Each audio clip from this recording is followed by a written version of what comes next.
Saya percaya bahwa banyak dari teman-teman ini yang mengidolakan Di Lestari, menjadikan Prof. Bagus Mulyadi juga sebagai panutan.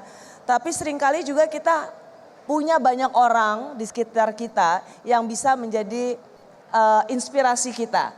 Saya mengundang seseorang, ya dia padahal ambil S1, S2, tapi hidupnya kembali ke kampung halaman. Seorang yang menjadi penggerak utama di balik kesuksesan Desa Sejahtera Astra Bugisan. Desa ini tepatnya terletak di kawasan Prambanan, Kabupaten Klaten, Jawa Tengah. Dia adalah Rini Karyaningsih.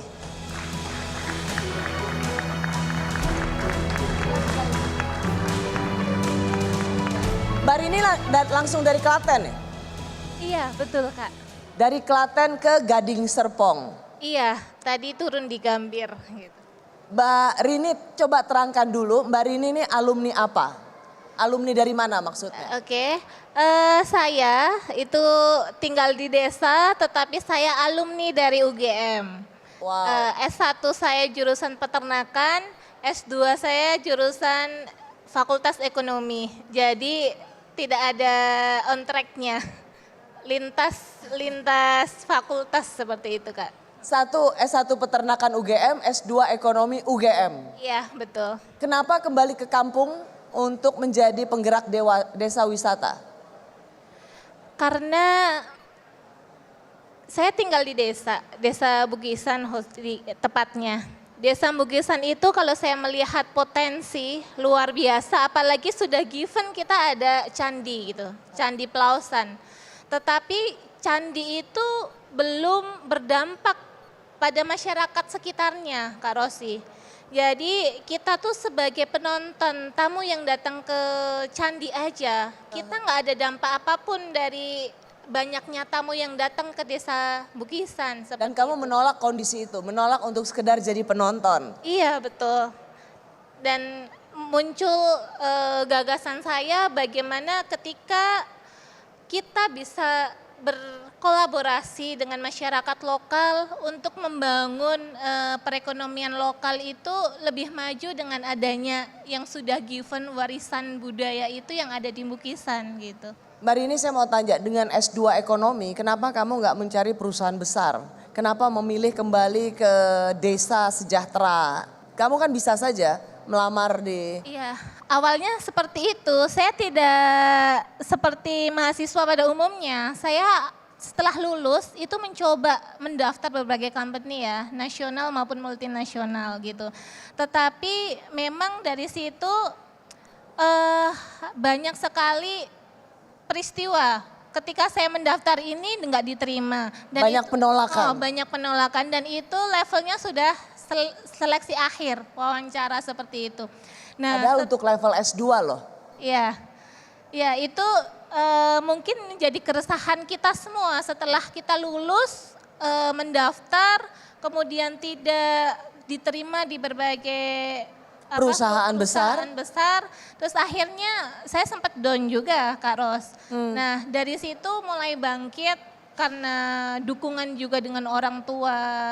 Orang tua sudah bekerja keras menyekolahkan saya dan kebetulan saya itu bukan mempunyai privilege yang tiba-tiba bisa mengenyam pendidikan tinggi. Boleh tahu orang tuanya? Orang tua saya itu backgroundnya adalah petani dan pedagang. Wow. Jadi memang di level masyarakat yang rendah gitu ya. Tetapi kerja keras orang tua saya itu bisa menghasilkan atau setidaknya mempunyai kebanggaan untuk anaknya bisa menyekolahkan sampai S2. Iya, itu. Pasti orang tuamu bangga sekali. Seorang petani bisa menyekolahkan anaknya sampai S2 di UGM. Wow. Nah, dari satu penolakan ke penolakan yang lainnya, S2 UGM kampus yang punya reputasi luar biasa.